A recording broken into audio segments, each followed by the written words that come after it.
অনুত্তমা বন্দ্যোপাধ্যায় বিশিষ্ট মনোবিদ আমার সঙ্গে টেলিফোন লাইনে রয়েছেন। অনুত্তমা, আমরা যদি একটু মনস্তত্ত্বের দিকটা দেখি যে এটা করে কি লাভ, কেন এই রকমের অপরাধের প্রবণতা? আসলে মহিলাদেরকে যে দৃষ্টিতে দেখা হয় সেখানে এক ধরনের কমোডিফিকেশনের প্রশ্ন কিন্তু বারবারই থেকে যাচ্ছে। আমরা বহু সময় দেখতে পাচ্ছি যে তাদের শরীরকেই ব্যবহার করে তাদেরকে দেখা এবং তার মধ্যে দিয়ে এক ধরনের ক্ষমতায়নের বা পৌরুষ দেখানোর বা জাহির করবার প্রবণতা চলে আসে। এটা কিন্তু একদম চিরাচরিত একটা পিতৃতান্ত্রিক মানসিকতার বহিঃপ্রকাশ, যেখানে কিন্তু মহিলাকে শুধু শরীর এবং শুধুমাত্র ভোগ্য হিসেবে দেখার যে একটা প্রবণতা, সেই প্রবণতাকে অন্যের সঙ্গে ভাগ করে নেওয়ার মধ্যে দিয়ে এক ধরনের ডিভিয়েটেড প্লেজার পাওয়ার একটা ইচ্ছে আমরা দেখতে পাচ্ছি। অনুত্তমা, ধন্যবাদ। অনুত্তমা বন্দ্যোপাধ্যায় আমাদের সঙ্গে টেলিফোনে কথা বললেন। আমরা একবার দেখে নেব যে মহিলার নামে ভুয়া অ্যাকাউন্ট খোলা হয়েছিল, যাকে ঘিরে শ্রীরামপুর তোলপাড়, সেই দম্পতি জানতেনই না এই বিতর্কের কথা। ওই মহিলার স্বামীর সঙ্গে কথা বলেছেন আমাদের প্রতিনিধি শ্রেয়সী গাঙ্গুলি। যে মহিলার নামে সোশ্যাল মিডিয়ায় প্রোফাইল খোলা হয়েছে এবং সেখানে শ্রীরামপুরে মেয়েদের এইভাবে ছবি দেওয়া হচ্ছে, অশ্লীল ভঙ্গিমায় ছবি দেওয়া হচ্ছে, সেই মহিলার স্বামী এই মুহূর্তে আমাদের সঙ্গে রয়েছেন। আপনার স্ত্রীর নামে এই প্রোফাইলটা খোলা হয়েছে, আপনারা কবে জানতে পারলেন? আমরা তো কিছু ইয়ং ছেলে মেয়ে এসে আমাকে জানালো এবং তারপরেই আমরা জানতে পারলাম। তার আগে তো আমরা জানতামই না। আর আমরা এইসব নিয়ে খুব একটা, আমাদের যা এজ বুঝতেই পারছেন, আমরা খুব একটা এইসব ফেসবুক খুলিও না। তো আমাকে ইন্টিমেশন দেওয়ার পর তারপর আমরা এটা জানতে পারলাম। কবে? এই সপ্তাহখানেক আগে ম্যাক্সিমাম হবে। এই পরিবারকে ঘিরেই কিন্তু মূলত এই গোটা শ্রীরামপুরের এই মুহূর্তে এই আলোড়ন রয়েছে। পরিবার বলা ভুল হবে, এক্ষেত্রে বলবো আমি যে পরিবারের যিনি স্ত্রী রয়েছেন, অর্থাৎ ওনার যিনি স্ত্রী রয়েছেন তার নামে এই অ্যাকাউন্টটা করা হচ্ছে এবং উনি বলছেন এটা সম্পূর্ণভাবে ফেক অ্যাকাউন্ট। তারা পুলিশকেও জানিয়েছেন। তারাও আশা করছেন যে এই অ্যাকাউন্টটার ক্ষেত্রে পুলিশ নিশ্চয়ই যথোপযুক্ত ব্যবস্থা নেবে এবং গোটা শ্রীরামপুরের মহিলাদের মধ্যে যে একটা ভীতির সঞ্চার হয়েছে এবং যার কারণে সঞ্চার হয়েছে, এনারাও চাইছেন যে তার ক্ষেত্রে পুলিশ যথোপযুক্ত এবং যত তাড়াতাড়ি সম্ভব একটা ব্যবস্থা নিক। 24 ঘন্টার জন্য ক্যামেরায় সুদীপ এবং কমলের সঙ্গে বিধান ও শ্রেয়সী, হুগলি। আমাদের সঙ্গে দুজন দর্শক টেলিফোন লাইনে অপেক্ষা করছেন। দেবাংশু ঘোষ রয়েছেন, বলুন প্লিজ। দেবাংশু, নমস্কার, শুভ সন্ধ্যা মৌপিয়া। আমি হরিস্বামী হরমোন গোষ্ঠী থেকে দেবাংশু ঘোষ, বলুন প্লিজ। আমি বলতে চাইছি যে একটা হচ্ছে যে যখন ছবি তোলাটার ব্যাপারটা বলা হলো, সেক্ষেত্রে যখন একটা hidden camera, either button whole camera और পেন ক্যামেরা और ব্যাগে যে ক্যামেরা থাকে, হ্যান্ড ব্যাগ, সেখানে যদি ইউজ করা যায় সেটাকে, তাহলে অনেক ক্ষেত্রে এটাকে আমরা ক্যাপচার করে নিতে পারি। আর দ্বিতীয়ত যেটা বলতে চাইছি যে ফেসবুক লাইভটা, এই লাইভটাই হচ্ছে আসল কথা, যে আমরা যদি ঠিক সেভাবে পছন্দের যাদের করছি তাদেরকে যদি সিলেকশনটা ঠিক মতো করি আমাদের ফ্রেন্ড সার্কেল, রিলেটিভের মধ্যে। না, এটার সঙ্গে যদিও ধন্যবাদ আপনাকে, ওটা একটা সতর্কতামূলক ব্যবস্থা হতেই পারে, যেটা কিছুক্ষণ আগে সন্দীপও বলছিলেন। কিন্তু এখানে একজন জানেনই না, তার হয়তো ফেসবুক অ্যাকাউন্টই নেই, তিনি রাস্তায় বেরিয়েছেন, যে রাস্তায় বেরোনোর মধ্যে কোথাও কোনো রকম সমস্যার কিছু নেই, সেখানে তাকে ক্যামেরা বন্দি করা হচ্ছে। আরেক দর্শক রয়েছেন, দেবিলাল মুখার্জি রয়েছেন, বলুন প্লিজ। হ্যাঁ, নমস্কার মৌপিয়াদি, আমি বালি থেকে দেবী রায় মুখার্জি কথা বলছি। আপনাদের এই সাইবার ক্রাইমে আমার বছর দুয়েক আগে একটা প্রবলেম হয়েছিল, যেটা ওই সন্দীপদা বললেন প্রাইভেসির ব্যাপারটা, তো সেটা আমার করা আছে। কিন্তু অদ্ভুত ভাবে হয়েছে, একজন কেউ, আমি তাকে জানিও না চিনিও না, সে একটা বিশ্রী একটা পোস্ট আমার ওয়ালে করেছে, অথচ আমার ওয়ালে কিন্তু কেউ থার্ড পার্টি করতে পারে না।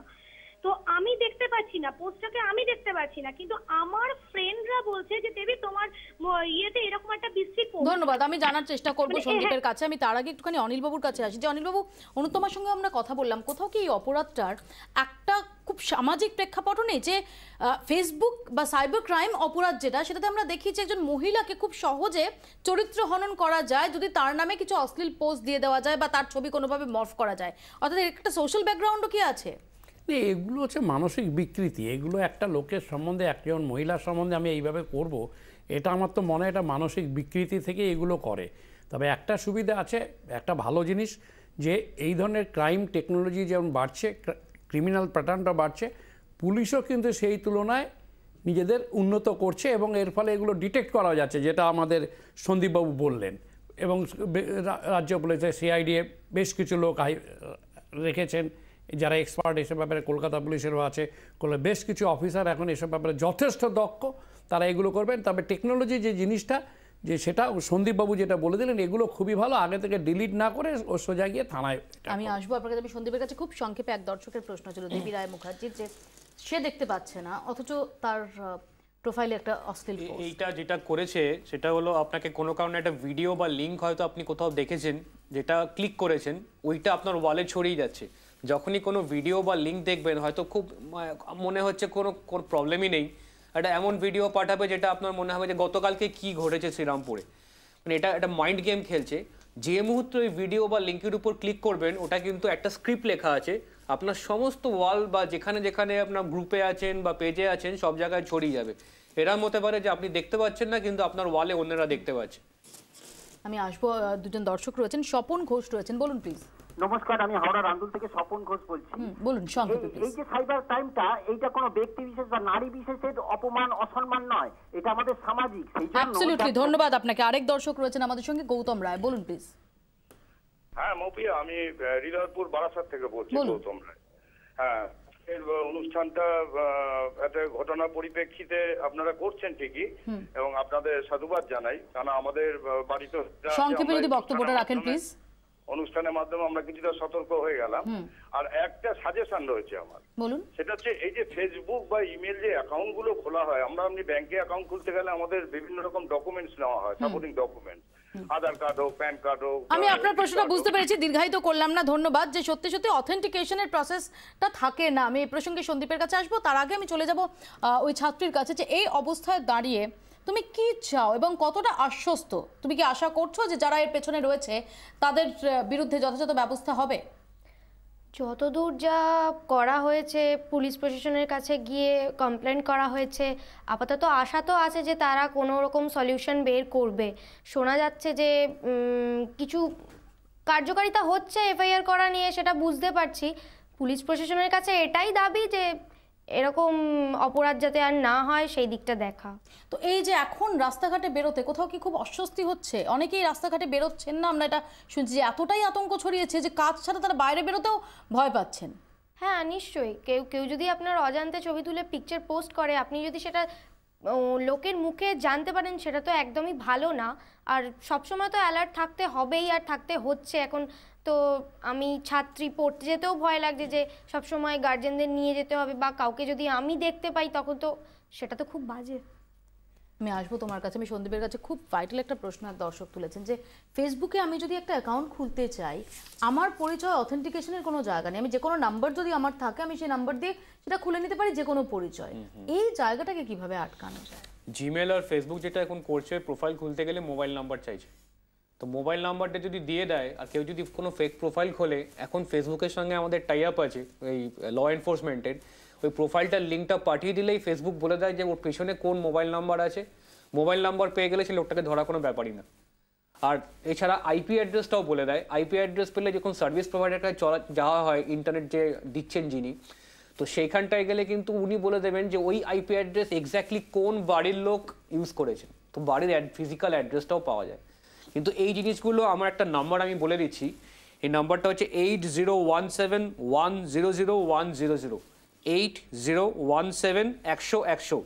এইটা স্পেসিফিক্যালি তৈরি করা হয়েছে for women, for anti stocking on the internet. 8017, আমি একবার রিপিট করব, 8017100100। তো এইটা কিন্তু আপনারা কল করতে পারেন, এখান থেকে কিন্তু ডাইরেক্ট লালবাজারে চলে যাবে সাইবার সেলে, এবং ওরা কিন্তু প্রচণ্ড এফিশিয়েন্ট আছে। নাম্বার 2 যে পয়েন্টটা আছে, এই যে মোবাইল অথেন্টিকেশন, এখান থেকে একটা বড় ব্লান্ডার হচ্ছে, এটা আমি একটু চাইছি লোকেরা জানুক। আমরা অনেক সময় এই মোবাইল নাম্বারকে অ্যাসোসিয়েট করছি জিমেল বা ফেসবুকের সঙ্গে, ইনফ্যাক্ট ব্যাংক অ্যাকাউন্টেও ওটিপি আছে আমাদের এই মোবাইল। একটু ক্লিয়ার করে দিই যে এটা মানে যে নাম্বারটা একটু আগেই সন্দীপ দিলেন, এটা হচ্ছে যে অ্যান্টি স্টকিং হেল্পলাইন, একটু যদি প্লিজ। রাইট, এই নাম্বারটাই যদি আপনার মনে হয় যে ইন্টারনেটে কেউ আপনাকে প্রোফাইল তৈরি করেছে বা কেউ আপনাকে ইমেল পাঠাচ্ছে, ব্ল্যাকমেল করছে, একদম টাইম ওয়েস্ট না করে এই নাম্বারটায় ফোন করে আপনার যাবতীয় প্রবলেমটা বলবেন, এরা আপনাকে এক্সপার্ট অ্যাডভাইস দেবে। এই নাম্বারটা হচ্ছে পুলিশের নাম্বার, ক্যালকাটা পুলিশের নাম্বার। আর এর পেছনে কিন্তু খুব এফিশিয়েন্ট লোকেরা বসে আছেন, যারা মানে ক্যালকাটা পুলিশে কাজ করেন, তারা কিন্তু আপনাকে অনেকটাই হেল্প করতে পারবেন। আমাদের সময় একদম শেষ। আমি খুব সংক্ষেপে শুধু যাব একবার ছাত্রীর কাছে, যে তাহলে আশা করছো যে এই অপরাধ সেটার বিচার হবে। হ্যাঁ, আমি আশা এবং এর জন্য যে সহযোগিতা দরকার সেই সহযোগিতাও তুমি করবে তো? হ্যাঁ, একদম, একজন অভিযোগকারী হিসেবে। অনেক ধন্যবাদ অনিলবাবু আপনাকেও, ধন্যবাদ সন্দীপ আপনাকেও। আমাদের সময় একদম শেষ, আমরা তাকিয়ে থাকবো কারণ ফেসবুক অথরিটি তাদের রেসপন্স নিয়ে কিভাবে শেষ অবধি অগ্রসর হয় পুলিশ এবং যারা এর নেপথ্যে রয়েছে তাদের পর্দাফাঁস করা যায় কিনা সেদিকে আমরা তাকিয়ে থাকবো। আপাতত এখানে শেষ করছি, সঙ্গে থাকুন 24 ঘন্টা।